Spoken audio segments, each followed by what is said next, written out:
Je m'appelle Jean-François Brun, je suis enseignant depuis une vingtaine d'années, un peu plus de 20 ans. Pour moi, ça reste un outil, c'est-à-dire au même titre qu'un stylo, une équerre, une feuille, c'est un moyen pour que les élèves apprennent, maîtrisent des compétences. Donc j'utilise les Chromebooks et les tablettes aussi d'ailleurs euh, pour différentes choses.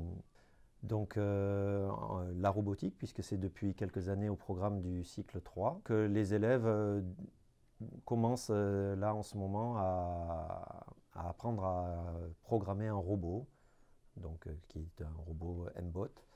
Et donc on va utiliser les Chromebooks et une application qui est en ligne qui s'appelle MBlock pour programmer les robots.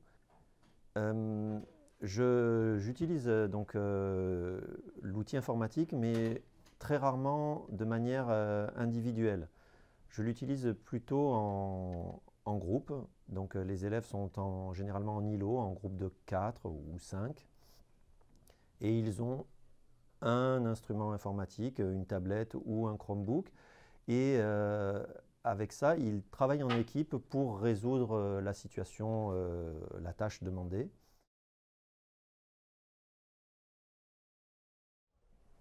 Bonjour, je suis Fabien Toulet, je suis enseignant au lycée français international de Tokyo. Nous travaillons dans un contexte euh, très orienté informatique, puisque nos élèves sont équipés de Chromebook et nous utilisons l'environnement Google. Donc, tous les élèves ont un compte Google, les enseignants aussi, et nous l'utilisons quasiment quotidiennement, hein. Puisque nous, en mathématiques, on a besoin d'outils, par exemple au collège, on utilise le tableur, on utilise pour cela Google Sheets. Et nous avons également au lycée besoin d'utiliser pour la programmation l'outil Python. Et donc nous utilisons pour cela le, les calepins Collaboratory. L'avantage de Google dans notre travail, c'est qu'avec l'outil Google Classroom, on peut très facilement créer des documents et les partager, faire une copie par élève. Donc en quelques minutes, on peut ainsi, chaque élève peut disposer d'un fichier pour travailler, que ce soit un fichier de tableur ou un fichier de, de Python pour programmer. Et ainsi, nous, depuis notre poste de travail, on peut suivre le travail de nos élèves, éventuellement le commenter, même le noter si on a besoin.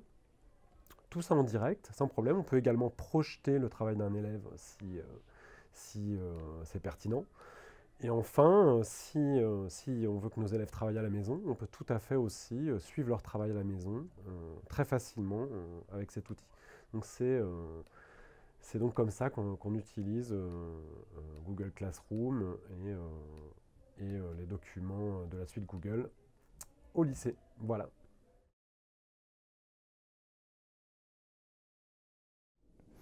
Donc je suis Bastien Pourquier, professeur d'histoire-géographie EMC au lycée français de Tokyo depuis cette année en fait, je viens d'arriver et j'ai en charge des sixièmes, des quatrièmes, des secondes et des premières.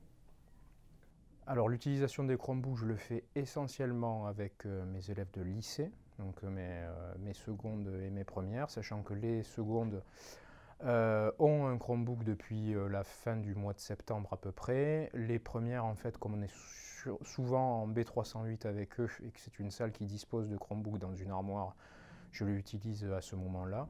Ça me permet notamment, enfin, une des premières utilités que ça a, c'est de suivre de beaucoup plus près leur travail, puisqu'en fait, ils me partagent les travaux qu'ils font, et donc en fait, c'est un petit peu, si vous voulez, comme si je pouvais relever le cahier à chaque fois, sachant qu'en plus, l'utilité que ça a, c'est que ça a beaucoup plus d'interactivité, puisque quand je leur demande de corriger d'un cours sur l'autre, de modifier telle ou telle chose, ils peuvent le faire, me le renvoyer, etc. Donc voilà, ça peut être intéressant par rapport à ça.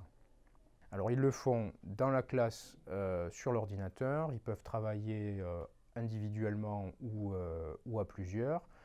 Généralement, pas plus de 2, hein, sinon ça devient... Parce qu'en fait, ils ont la possibilité de se partager un même document, de travailler chacun sur une partie, etc. Bonjour, je m'appelle Mohamed El Hamadi, j'enseigne les mathématiques depuis 24 ans, principalement à l'étranger dans le réseau AEFE. Alors, en ce qui concerne mon travail de formateur, nous avons chaque année une actualité. En ce moment, l'actualité forte, c'est la réforme du lycée. Et dans le cadre de cette réforme, nous introduisons le langage de programmation Python.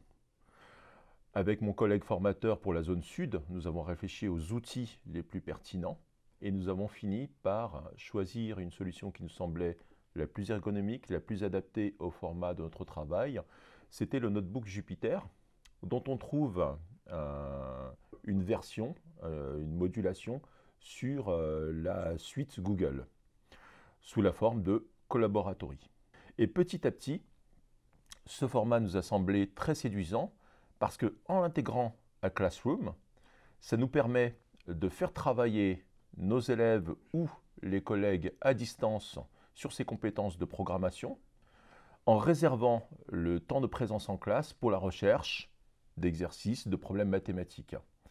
Donc, je donne notamment, la plupart du temps, en travail à la maison, des devoirs de recherche où on a recours à Python. Donc, c'est un devoir de recherche mathématique tout à fait classique. Donc là, sous les yeux, par exemple, je peux vous présenter un devoir de recherche qui a été donné sur la datation au carbone 14, où on a un passage par tableur, où les élèves donc me renvoient une copie partagée de leur Google Sheet. Et ensuite, on enchaîne avec une partie sur Python, partie programmation sur Python. On leur donne un algorithme en langage naturel à traduire sur Collaboratory en langage Python. Donc ça nous donne une interaction très commode où on reçoit sous format numérique le travail fait par les élèves. On peut avoir un suivi de ce qui a été réalisé correctement ou pas. On peut faire des relances si l'étudiant n'a pas rendu son travail. Donc c'est vraiment un format qui nous est très commode.